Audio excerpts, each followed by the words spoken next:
Olá, eu sou o jornalista Cefas Carvalho e estamos aqui na estreia do programa Pauta Livre, pela Rede Livre TV. Toda terça-feira, uma entrevista com alguém que tem conteúdo interessante, com alguém que tem algo importante para dizer.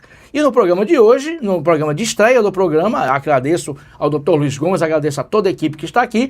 No programa de hoje, nós estamos aqui com o advogado e especialista em legislação eleitoral, Vladimir Capistrano, que vai falar para a gente o que pode e o que não pode nesse período. Vladimir Capistrano, obrigado por ter aceitado o convite. Bem-vindo ao Pauta Livre. Olá, Cefas, olá a todos os telespectadores do Pauta Livre.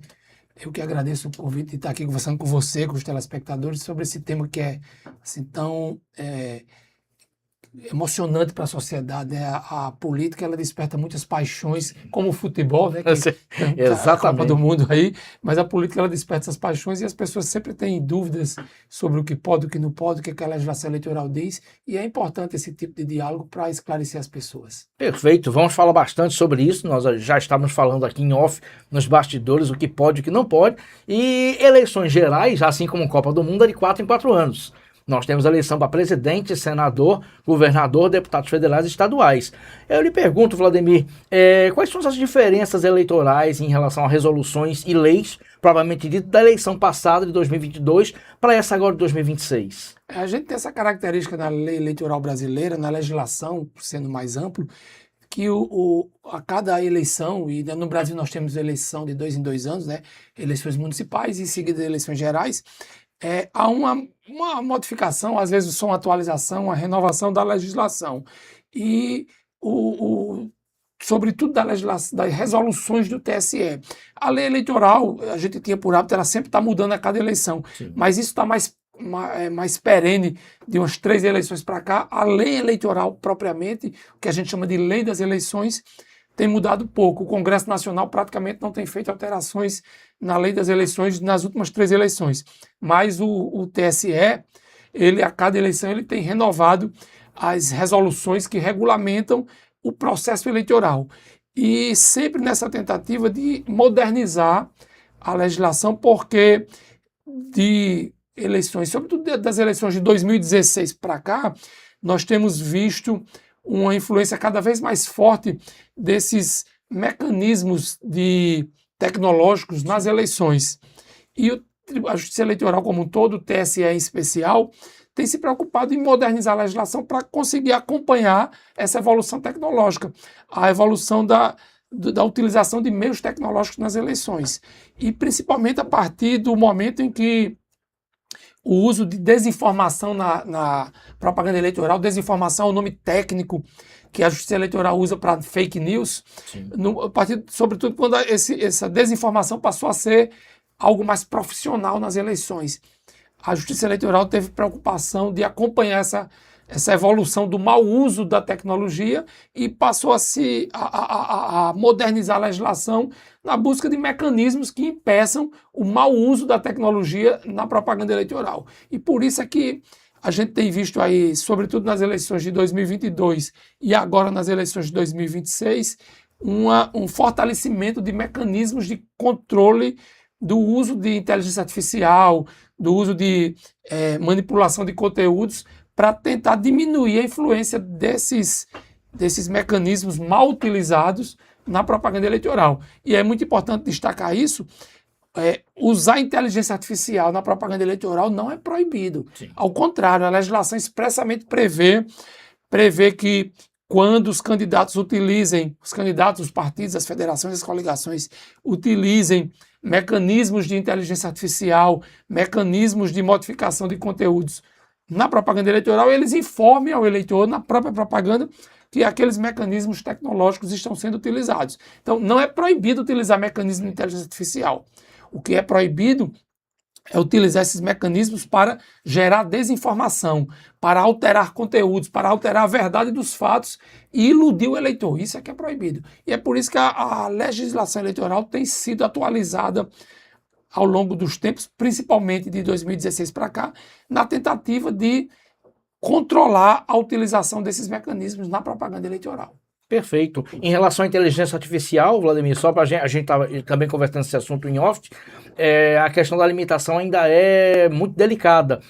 A gente fez até o comentário aqui, um candidato de esquerda pode, pela lei, com IA, fazer um filme, por exemplo, dele com Brizola, que já faleceu, Stalin, Lenin, e um de direita pode fazer com Ronald Reagan. Isso é possível? O uso de mecanismos de inteligência artificial para simular uma conversa como essa que a gente está tendo aqui, por exemplo, a legislação eleitoral não permite. Não permite. A resolução do TSE expressamente proíbe que sejam utilizados mecanismos de inteligência artificial para simular esses diálogos, simular fatos que não existiram. Entendi. Por exemplo, não é proibido que um candidato de direita faça uma montagem de uma foto dele com uma foto de um ícone da direita mundial, como Ronald Reagan, como você citou, por exemplo, Elizabeth Thatcher, como o Donald Trump. Ele pode pegar uma foto dele e fazer uma montagem com uma foto de outro candidato. Isso é permitido. Sim. Mas não é permitido simular um diálogo. Simular um diálogo. Simular, por exemplo, Reagan pedindo voto para um candidato de direita. Porque esse diálogo não existiu, essa fala não existiu. Então, esse tipo de utilização da inteligência artificial para simular um fato que não ocorreu, isso é proibido pela legislação eleitoral, expressamente proibido. Mas, como eu disse, utilizar a tecnologia para montar um cartaz, ainda que aquela foto não tenha sido tirada ao mesmo tempo, mas aí sim é permitido porque o candidato da direita ele tem afinidade ideológica com aquele ícone da direita mundial, da direita brasileira. Aí sim seria permitido, mas não simular um diálogo, simular um pedido de voto que não existiu na realidade. Vladimir, em relação às redes sociais, porque atualmente todo mundo tem Instagram, TikTok, Facebook, o que pode e o que não pode, por algum pré-candidato ou pré-candidata, ser inserido nas redes sociais? Pré-candidatos passaram a ter mais flexibilidade nessa possibilidade de dizer eu serei candidato, eu quando for candidato eu vou defender esses projetos, se eu for eleito eu vou fazer isso. Ele passou a ter essa possibilidade, ou seja, a figura do pré-candidato foi institucionalizada na legislação eleitoral brasileira. E isso deu aos pré-candidatos essa possibilidade de debater com a sociedade a sua pré-candidatura, de já dizer quais são as pretensões dele como futuro candidato para aquele cargo. E, inclusive, utilizar as redes sociais em geral, a internet, as mídias sociais todas, para divulgar essa pré-candidatura, para fazer exaltação de suas qualidades pessoais, para dizer quais são os seus projetos, quais os programas que ele vai defender. Isso tudo é permitido. A legislação eleitoral, ela expressamente proíbe o pedido de votos nessa fase de pré-candidatura, porque a gente tem que estabelecer que nós estamos numa fase em que as pessoas podem dizer que querem ser candidatos, que serão candidatos. Candidatura mesmo só existe a partir do registro da candidatura. Teremos as convenções de 20 de julho a 5 de agosto e a partir das convenções nós podemos ter os registros de candidatura. Só a partir do registro de candidatura é que a pessoa pode se dizer candidato. Mas mesmo assim, campanha eleitoral propriamente só a partir de 16 de agosto. Até 15 de agosto, mesmo que a convenção já tenha sido realizada, mesmo que o partido já tenha formulado o requerimento de registro de candidatura, ainda assim não pode haver propaganda eleitoral. Propaganda eleitoral só a partir de 16 de agosto, que o calendário eleitoral estabelece como o início da propaganda eleitoral. Aí, a partir daí é que ele pode pedir votos. Então, nesse momento, as pessoas podem dizer que serão candidatas, ou seja, são pré-candidatos, que vão defender tais projetos, que vão defender tais programas, que se forem eleitos vão fazer tais ações, mas não podem pedir votos. Isso é o que a legislação eleitoral proíbe. Nem pedir votos, nem insinuar. Por exemplo, brincar com o número que vai ter. Isso pode, Vladimir? E aí o Tribunal Superior Eleitoral, nas eleições de 2018, ele vai e estabelece alguns critérios para dizer o que pode e o que não pode mais objetivamente, porque a legislação era muito subjetiva. Sim. E o Tribunal Superior Eleitoral, nesse momento que ele vai falar sobre o pedido expresso de voto, que é proibido, ele diz que os candidatos não podem pedir votos, isso configura propaganda eleitoral antecipada, mas também não pode fazer esse pedido de voto através daquilo que o tribunal chamou de uso de palavras mágicas. E o que são essas palavras mágicas? São palavras que o pré-candidato poderia utilizar, sem dizer claramente, vote em mim, eu quero o seu voto, mas que o sentido daquelas palavras leva a esse pedido de votos, do tipo, eu conto com você para isso. Isso, na apreciação do Tribunal Superior Eleitoral, isso é um pedido de votos, porque ele está chamando o eleitor para aderir àquele projeto. Então, isso aí é que seria, vamos dizer assim, em uma linguagem mais direta, o que seria o uso da palavra mágica para o pedido de voto. E isso também é proibido. Eu sempre digo isso aos pré-candidatos. Evitem essas frases que levam a esse chamamento, a esse convite ao eleitor para aderir a esse projeto, porque isso pode ser entendido como um pedido de votos através do uso de palavras mágicas. Mas, fora o pedido de votos, os pré-candidatos têm essa liberdade de se apresentarem ao eleitor. A gente está no momento em que é proibida a propaganda. Sim. Então, o que é permitido? Se apresentar ao eleitor, dizer, eu quero ser candidato por isso, eu vou defender aquilo, e isso tudo é permitido. Inclusive nas redes sociais, em entrevistas em programas de rádio, de televisão, tudo isso é permitido aos pré-candidatos nesse momento, desde que não envolva pedido de votos. Perfeito. Essa era uma das próximas perguntas, mas deixa eu fazer a pergunta, Vladimir. Nós que somos da geração anos 80, 90, a gente sempre foi acostumado a campanhas com comício, boné, camisa, bandeira, santinho. Dessas coisas todas, o que pode e o que não pode, afinal de contas? Nesse momento de pré-campanha, não pode haver distribuição de material de propaganda. Nenhum. Porque material de propaganda é para o período da propaganda. E o período da propaganda só é a partir de 16 de agosto. Mas a partir de 16 de agosto, pode boné, por exemplo? Não. Pode o santinho, pode o panfleto, pode o cartaz, mas não pode, isso aí está vedado desde, se não me engano, das eleições de 2010. Continua vedado. Continua vedado. A distribuição de camisetas e a distribuição de bonés com propaganda eleitoral. Tudo isso é vedado. Você pode até dizer, mas na campanha de fulano de tal tinha... Os cabos eleitorais dele estavam usando... Para as pessoas que estão trabalhando na campanha, é permitido com algumas restrições. Sim. Não pode ter o número do candidato, não pode ter... Mas tem algumas restrições, mas é possível para as pessoas que estão trabalhando na organização da campanha. Sim.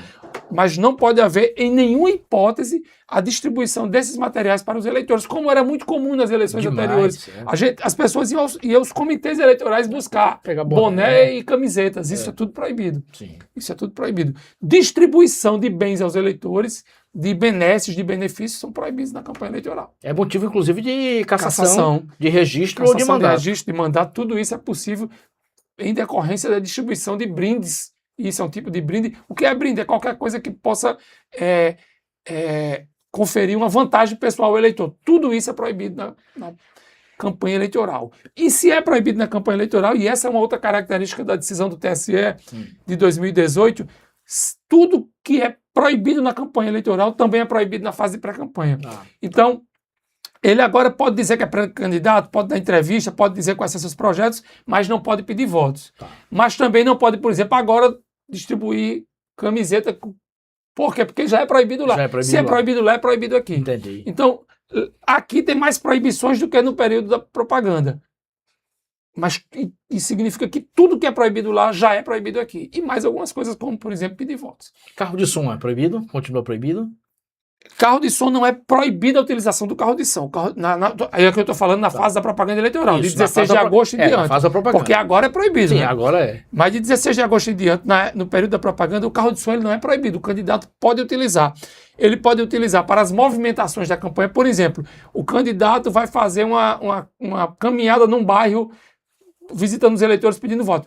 O candidato vai andando e pode ter um carro de som da campanha dele, circulando com os jingles da campanha, avisando que o candidato está ali pedindo votos. Tudo isso é permitido. Acompanhando uma equipe de campanha que está fazendo a mobilização para sonorizar um comício. Tudo isso é permitido, o uso de carros de som.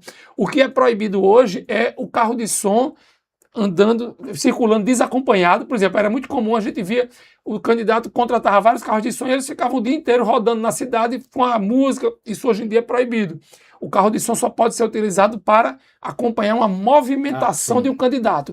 E também, mesmo nas movimentações, é proibida a utilização do carro de som estacionado. Ah, sim, ele tem que estar em movimento. Movimento acompanhando o candidato. A única possibilidade de utilizar o carro de som parado é no comício, para sonorizar o comício. Então, o candidato fez uma movimentação e vai terminar com o comício. No comício, o carro de som pode ficar parado, porque ele vai ser utilizado para sonorizar o comício. Mas, durante a movimentação do candidato, não pode ficar aquele carro de som parado ali o tempo inteiro, até porque é bastante irritante para quem está por perto, né? Com certeza. E hoje em dia existe uma restrição muito forte na legislação da capacidade sonora do carro de som. Inclusive tem uma classificação do que é carro de som, do que é mini trio, do que é trio elétrico. E a capacidade sonora em potência instalada e também na irradiação do som. O carro de som ele só pode irradiar até 80, eu não me lembro a medida, eu ia falar quilowatts, mas quilowatts é de energia, é de decibéis a tantos metros de distância. Então, o fiscal da Justiça Eleitoral ele pode chegar com um decibelímetro para conferir. E se a capacidade de som superar o que a legislação permite, inclusive aquele carro de som pode ser apreendido. Muito interessante. Vladimir, a gente também começou a conversar sobre... existe uma fiscalização que o TRE e o TSE têm, que é sobre a propaganda oficial. Resolução que trata de propaganda eleitoral, ela também regulamentar a propaganda a legislação chama de serviços de mensageria, que são todos esses serviços de troca de mensagens, WhatsApp, Telegram e qualquer outro que existe, SMS. Apesar da resolução do TRE, do TSE regulamentar isso, mas é muito difícil de fiscalizar, sobretudo no período da propaganda. Isso, de repente, pode ser fiscalizado numa ação de investigação judicial eleitoral. Sim.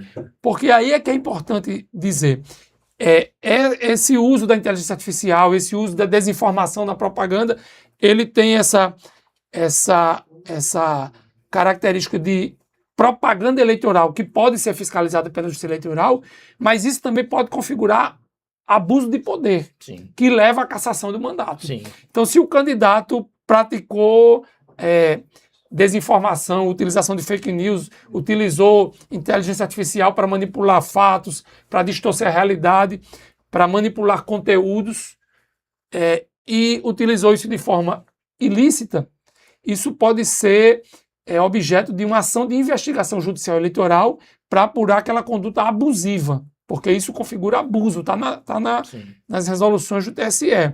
E se for configurado o abuso, isso pode levar à cassação do mandato. Então são duas acepções diferentes do uso ilícito da inteligência artificial. Ele configura propaganda ilícita e pode levar à determinação da retirada da propaganda do ar, pode levar à aplicação de penalidade de multa, mas também configura abuso de poder e pode levar até a cassação dos mandatos. Vladimir, mais uma pergunta. Qual a sua expectativa em relação a, nessas eleições, o papel do TRE e do TSE? Lembrando que o TSE foi fundamental nas eleições presidenciais de 2022, quando teve aquele episódio da Polícia Rodoviária Federal, que bloqueou estradas e poderia comprometer o resultado da eleição. Qual é a expectativa em relação a TSE e TRE? A Justiça Eleitoral, Cefas, ela tem tido essa atuação bastante firme na garantia da regularidade da eleição, da legitimidade do processo eleitoral. Esse episódio específico que você lembrou aí, que houve uma acusação e que depois mostrou-se verdadeira, tanto que houve condenação criminal de algumas pessoas, de que a Polícia Rodoviária Federal estaria sendo utilizada indevidamente em benefício da candidatura do então presidente Jair Bolsonaro, através da realização de operações de fiscalização em estradas do Nordeste para impedir que eleitores chegassem ao local de votação. Isso dentro daquele contexto de que o candidato Lula tinha maior votação no Nordeste e essa operação beneficiaria o candidato à reeleição, que era o então presidente Jair Bolsonaro. E o TSE agiu com muita agilidade e conseguiu interromper essa operação que tinha claramente uma finalidade eleitoral e uma interferência direta nas eleições, podendo comprometer a legitimidade das eleições. A Justiça Eleitoral é muito ciosa disso, de evitar que eventos estranhos interfiram na legitimidade da eleição, na igualdade de oportunidades.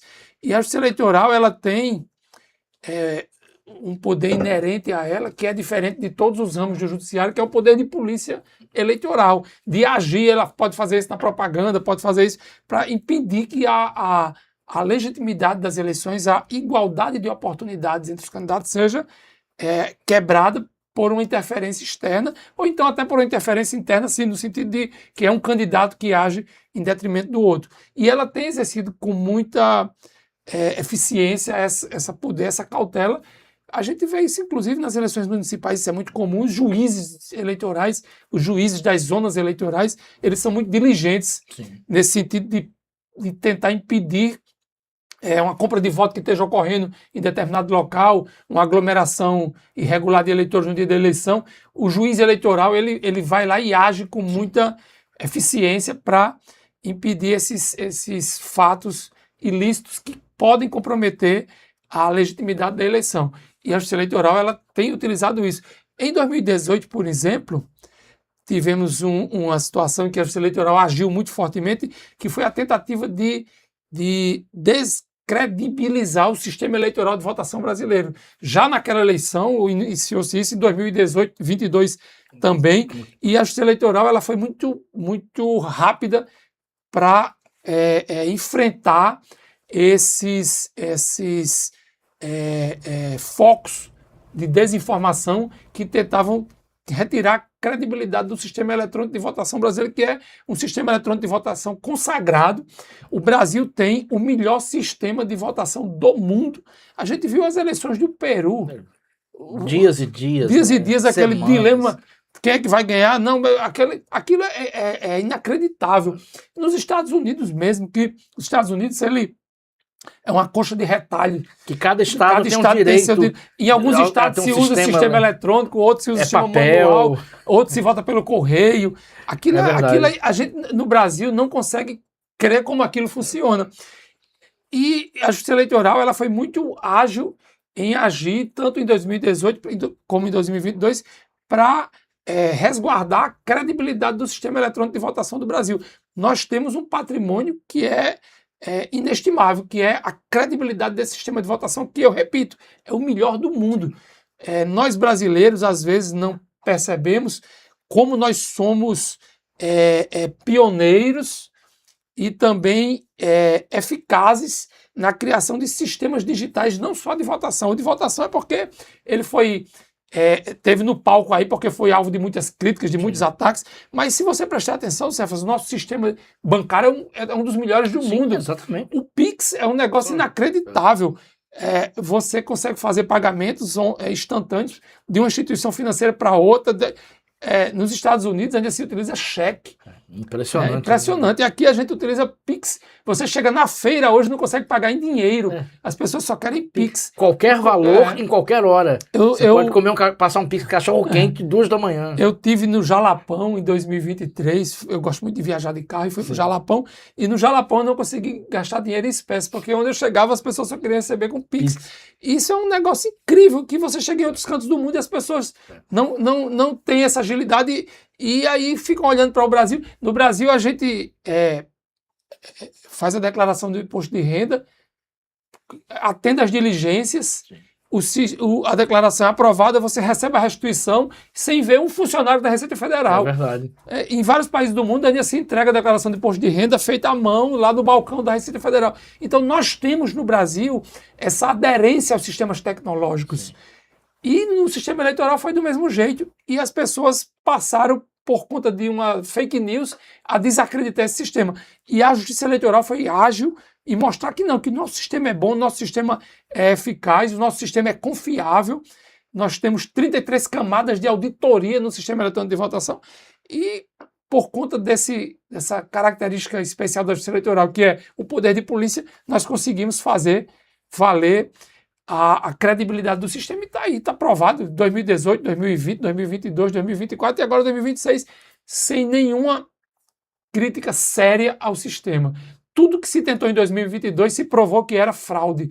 Aquelas tentativas que diziam, não, pode acontecer isso, pode acontecer aquilo, era fraude. O PL que tentou, através de uma ação ridícula, de um laudo grotesco mostrar que havia algum tipo de possibilidade de fraude na urna eletrônica, mostrou-se que aquilo tudo era fraude, que na verdade o sistema é confiável. Então a Justiça Eleitoral ela é muito ágil, ela tem mecanismos que permitem fazer valer a sua força e ela utiliza isso, e ela utiliza muito corretamente, porque se não fosse assim, a nossa eleição era essa bagunça que é a eleição americana, que foi essa eleição do Peru, que às vezes é a eleição da Argentina. Nós temos um sistema eletrônico de votação muito correto, muito ágil e de muita credibilidade. Perfeito. Vladimir, fazer uma última pergunta para encerrar o programa.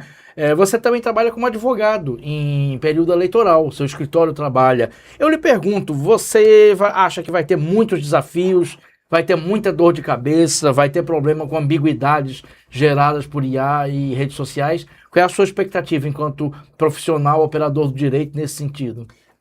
Isso com certeza vai ser um tema ainda muito relevante nessas eleições de 2026. A desinformação, o uso da inteligência artificial, até porque é a primeira eleição que teremos a inteligência artificial com mais protagonismo, né? Então, esse é um tema que vai ter muito foco nessas eleições, o uso da inteligência artificial para produzir desinformação, para manipular conteúdos, para levar inverdades para os eleitores. E todas as pessoas que atuam na eleição terão esse papel de tentar inibir, ou pelo menos diminuir o impacto disso para a formação do convencimento do eleitor. Isso é muito importante, a Justiça Eleitoral está atenta, o Ministério Público Eleitoral está atento, os partidos, os advogados, todos atentos para tentar impedir que a desinformação seja o critério de formação da vontade do eleitor. E uma coisa que nessa eleição tem já se demonstrado muito fortemente utilizado e que precisa ser combatido, que é essa disparidade de resultados de pesquisas eleitorais. Isso tem sido um drama nas últimas eleições no Brasil e agora em 2026, infelizmente, já se apresenta aí desde o começo muito fortemente como um problema a ser combatido. Não é possível que nós tenhamos tantas pesquisas com resultados tão diferentes e datas muito próximas de realização. Não há metodologia científica que justifique essa disparidade. Então esse também é um tema que a Justiça Eleitoral vai ter que debater sobre ele, vai ter que enfrentar, o Congresso Nacional vai ter que pensar numa regulamentação de pesquisas eleitorais, porque, de fato, as pesquisas estão conseguindo se descredibilizar, porque a gente não tem como acreditar no resultado de uma pesquisa, porque logo em seguida sai outra totalmente diferente. No mesmo período, no mesmo eleitorado, no mesmo plano amostral. Então, tem alguma coisa muito errada que precisa ser corrigida e os institutos de pesquisas, as empresas de pesquisa, é que têm também essa missão, porque é a credibilidade deles que está em jogo. Perfeito, muito bem respondido. Vou te agradecer, Vladimir Capistrano, muito obrigado. Eu que agradeço por ter aceitado o convite. Mais uma vez, ter a oportunidade de conversar aqui com você e com os telespectadores. Muito obrigado a todos e todas que assistiram, obrigado à Rede Livre TV e a sua equipe e até o próximo programa.